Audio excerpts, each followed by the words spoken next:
Welcome friends to another r/NuclearRevenge video. We've got some big time stories of nuclear revenge, so let's dive right into the first one by Lil Tella. Don't suspend me for a stupid reason.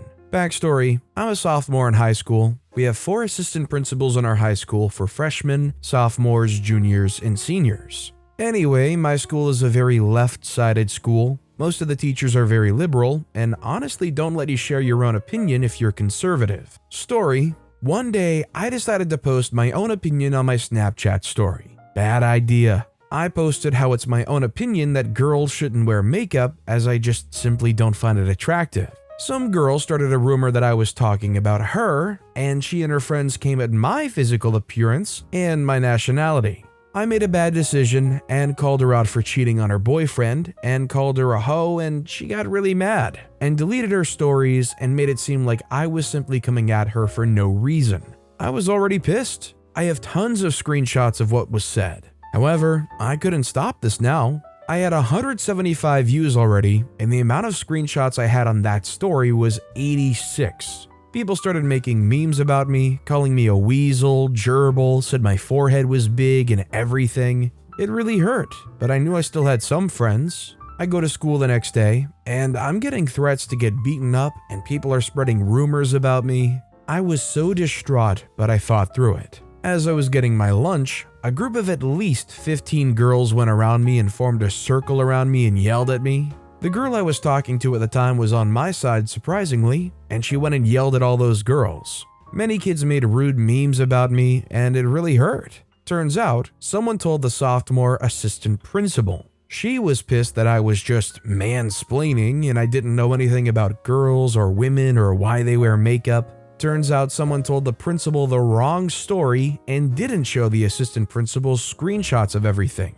Crap escalated quickly, and she started yelling at me, and I kept saying that wasn't the full story. Turns out someone made fake screenshots and gave it to her. I was surprised at this, and I even showed her everything that I posted, but she said I deleted it. I showed her all the things people made with the name not blurred out, and she was now surprised. She called them up and told them not to do it anymore. Then they just got let off with a warning. After they left, she told me I was going to have to be suspended. She was a real witch, and I don't know why she suspended me for this. I was really mad that I was suspended for at least 2 days, all because of a Snapchat post that wasn't even that bad. Getting suspended means a lot to me since I'm usually good and I've had a perfect attendance since 1st grade. This is why I was about to get into National Honor Society. Now, because I'm suspended, my chance is really low. This is where the revenge starts. Revenge? The minute I got home, my parents instantly talked to me and sided with me.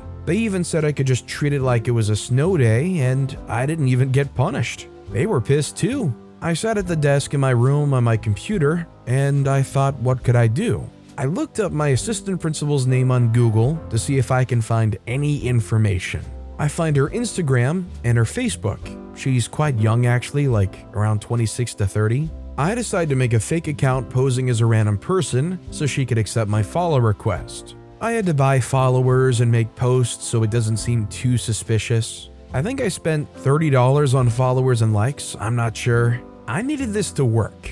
I soon got a notification at around 5 or 6 p.m. saying she accepted my follow request. Perfect. I scrolled down her pictures, and this was before Instagram's stupid layout update so you could still see her posts. She had around like 450 posts. Could be a little less, could be a little more. I just assume around 450. I scrolled down and saw pictures of her husband and her 2-year-old with her. He wasn't tagged, so he probably doesn't have an Instagram. Not a big deal, so I scrolled down more. Then I saw a picture of her, except she was in a Hooters uniform. I thought to myself that usually people work 2 jobs, but this picture was very odd. It was one of those pictures you could slide right and you could look at more pictures. The next picture was with a kid that looked really familiar. I then saw a bit of his shirt. I couldn't tell what was really on it, but I saw that it had my high school's colors. I then instantly realized who it was. The junior that was the captain of the varsity football team.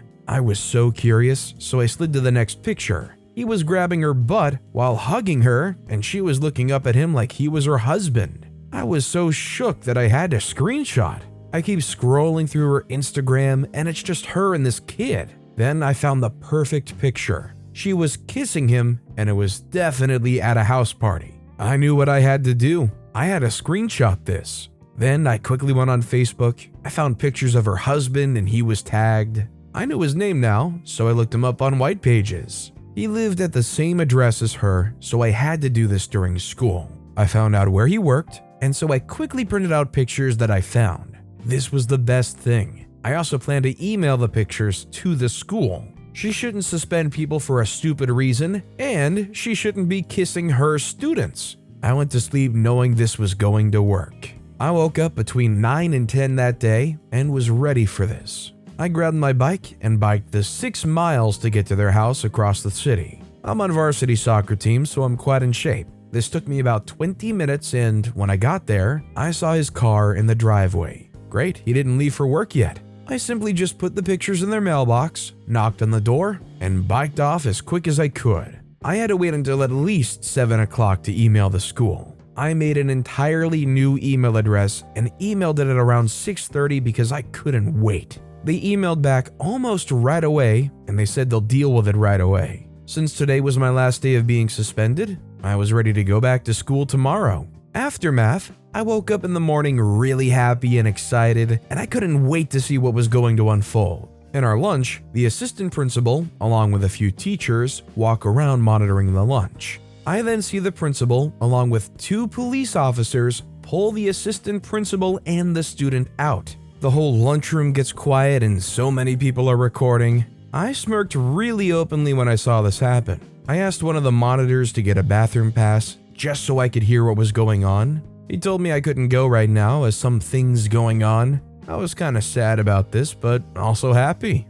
I knew what was going on, but I couldn't tell anyone. Now, some stuff happened in the next few days, but I'll just sum it up. First day after? The day after this happened, she didn't show up, but the student did. I asked him what happened, but he wouldn't say. All I knew was that he wasn't in trouble. That made me glad because he didn't have a reason to be in trouble, and that wasn't my goal. 5 days after, since it was a 4-day week in that week as we had Friday, Saturday, Sunday, and Monday off, we came back to school on Tuesday. I noticed that her office was empty. I was really stunned that she got fired, so I looked up our state's court case search. There was already 1 case, and it was hers. She had caused child 13 to 18 to view inappropriate activity as the charges pressed against her. 3 weeks later, the school wanted to hide this, so of course no news came out, but a new case has opened up. Her divorce case. I saw this and I instantly knew I succeeded. She should not have ever have been an assistant principal, as she was extremely hateful and biased and even a perv. Now, she's serving 10 months in prison, and I don't feel bad at all. I think more than anything in this story, this just goes to show that when you're in those kinds of positions and you're dealing out a punishment, you've got to remain impartial. This assistant principal clearly had severe bias against OP and willingly acted upon it when it wasn't deserved. Are you glad that OP went and exposed this principal for what they were doing so they got out of that system? Should you feel bad at all for them serving 10 months in prison? Let me know in the comments down below. And by the way, if you're enjoying these stories, make sure to hit those like and subscribe buttons down below so you never miss any of my daily videos. Like our last story of the day from True Dead God Walking. You try and end my life? Let me make sure you wish yours was. I've wanted to post this here for a while, but I only just got the true best ending. Backstory: I'm super allergic to aerosols and perfumes commonly used in spray cans of cologne, to the point that I go into anaphylaxis if it touches me directly or I breathe it in directly, and I've had several close calls. I'm also mildly autistic and used to be rather nerdy and antisocial, making me the perfect target for all of the jerks out there. Now for the story. I was in math class right after I'd learned I was allergic to cologne. This being junior high, this was actually a pretty major problem, as I couldn't even change in the locker rooms most days. Of course, I had several people in my class that were absolute jerks to me, and that particular day, the miscreants were messing around with a bottle of Axe body spray. One was running around, in the middle of class no less, spraying people with it. I wasn't too bothered at first. I just put my jacket over my head to keep out of anything that got too close. Then, the guy, we'll call him Richard for comedic reasons, sprayed the girl right across from me. I had to quickly ask to leave the room, which my math teacher begrudgingly agreed to after my nose started to bleed and I was visibly getting hives on my face and arms. I quickly left to the jeers of, "What? The smell too manly for you, gay crap?" And "Go back to your anime, OP. No one wants to see your face explode." In front of the math teacher, mind you, and spend most of the rest of the hour puking out the lunch I'd recently eaten. Seeing as it was the last hour of the day, I decided to wait until school was over before calling my mother to take me home, to save out on the paperwork. Soon enough, the bell rings, and I leave the bathroom to head to the front office to call my mother. As I was walking down the hall, however, I hear some conspicuous giggling behind me, which I recognized as Richard's. Then I heard the worst sound, the hiss of a spray can right in my face. I dropped instantly, my airways closing like an eyelid. Gasping for breath, I didn't even have enough time to call for help before I passed out on the floor, but not before hearing a soft, "Oh crap," from one of Richard's friends. I found out later that, of course, the cameras in the halls were down for maintenance, the same BS as always. Anyone with a half a brain knew by that point that the cameras were just for show. They never caught Richard for doing that, despite my insisting it was him. I had almost died, and was in the hospital for more than 2 weeks by the time I was good enough to go to school again. When I got back, Richard was still a Richard, and I guess he thought I forgot or maybe didn't know it was him. I didn't forget, and I knew who it was who did that. I just needed some way to get back at him. Fast forward 2 years, and I'm 15 and in high school, and Richard has become a football player and track star. To everyone else, that event was lost to time, and I even forgot it sometimes. Until one day at Walmart, I saw Richard again with a girl who was clearly not his girlfriend. The tongues were flailing in that poor dried food section, and I was just going to leave. And then I remembered what he had done to me, and my master plan began. I quickly snapped a picture and hurried on my way, an evil smile on my face, and a more sinister plan forming in my head.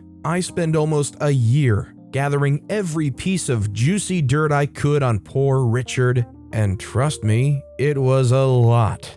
I'm not going to list everything here, but to put up a few things: inappropriate photos of children, drug use, underage drinking, poaching, took some time to dig that one up, vandalism, etc. Then I got the best one of all, an explicit image taken by one of his friends at a house party that I had to borrow someone's iCloud account to get. This one was something that made me sick to even see. Richard on a bed doing something unsavory to his own sister, who, to top it off, was only 11. Once I'd gathered over 300 images, recordings, and text messages, minus my grand finale, and anonymously put them into a police Dropbox in a big manila envelope, after only a day, I didn't see Richard at school. Then a week passed, then a month. I didn't even hear a news report on it. This wasn't enough for me. Even though I knew from a friend he was already in jail,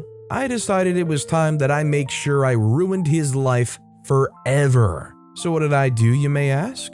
Well, I took my trump card sister image and put it in the mailbox of Richard's poor family. I then waited. I didn't hear any more about the story until just a week ago. Richard was put on life-ending watch after attempting with bed sheets. Wow. So this started with the average absolute high school jerk and ended with maybe one of the worst people I've ever heard of in a nuclear revenge story. If Richard isn't just about the worst villain in one of these stories I've read, they're sure darn near the top. All I can really add to the story is that it's no great surprise that Richard is where Richard is now, and with an outlook from what all they've done, it's no surprise that they're trying to do what they're trying to do. Man. Well, with that being said, that's all the time we have for today. So of both of these stories, which one was your personal favorite and why? Let me know in the comments down below. And if you haven't yet, if you could like and subscribe, that would mean a lot to me. Whatever you do, whether it's liking, subscribing, turning notifications on, all of it helps grow this channel, and I appreciate the heck out of it. So until next time, I'll see you all tomorrow with some more stories.